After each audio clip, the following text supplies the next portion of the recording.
I've had a bit of a very slow week this week, and I haven't done my quota of a cartoon a day for Inktober. So I've got 9 cartoons to catch up on. Today's the 30th of October. I've got today, really. I'll be busy tomorrow.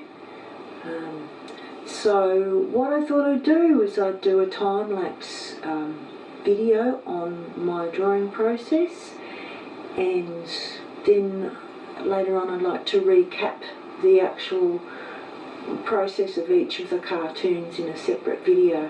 Not only the some of the drawing tips and techniques, but also the internal process of what it's pushed me through, because I had no idea how much I'd go through on an emotional level.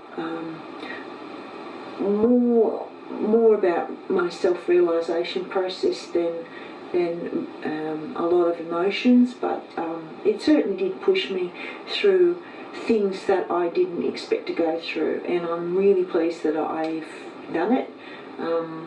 I'll know more about how to do it next year, but I feel like I've really broken through a barrier of confidence for myself, and also putting it up on YouTube,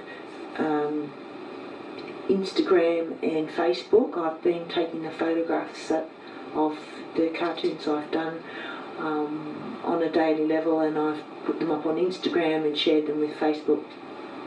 And generally I have sort of like 7 to 10 likes a day from different people, and it's weird putting it out there for people to see, because my art has always been very personal process, and my confidence has been very low about exposing my art journey to anyone, especially people I know. People I don't know seem to not be as threatening for me, but definitely people I know, I don't tend to tell them about my art, or if I do, I don't tend to show them much. And what I've realised through my experience of breaking through all that confidence barrier is that a lot of people really suffer in this need or desire to do art and draw and feel confident with it, but they're stuck at the starting gate. They don't even pick up a pencil or paintbrush. They just stagnate in this belief that they can't draw and they can't paint, and if only I could. And I've had to push myself through all of this stuff, and I've chosen to because I found that I couldn't live without it. I was missing something. I was missing a really big part of myself in not reclaiming that childhood dream of being able to draw and draw cartoons and colour them in and make them funny. So I've spent the best part of 10 years slowly peeling back the layers of my dysfunction and giving myself permission to pick up the pencil or pick up the pen and have a go. And a lot of the breakthroughs I've had in my process are seemingly really small points of realisation, but make a huge difference to the way I approach doing art. One of the things I've always been jealous of is when people pick up a pencil and just start drawing an image, and it just seems to flow out of their pencil, and I just think, oh, it's like magic. I want to do that.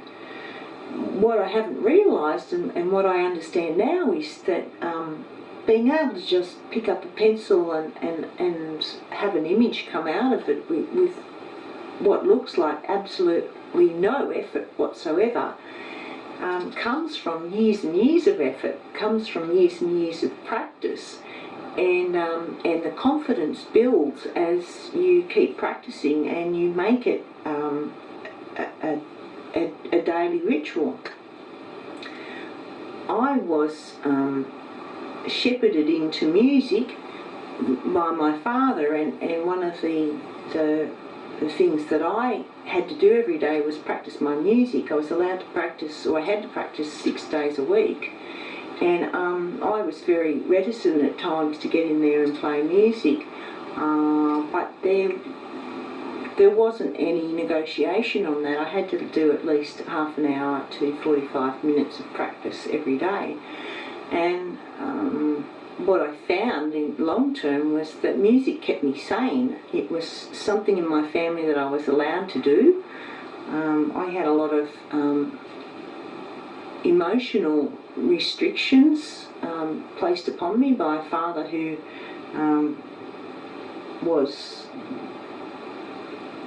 not very understanding about bringing kids up and allowing them to express how they're feeling.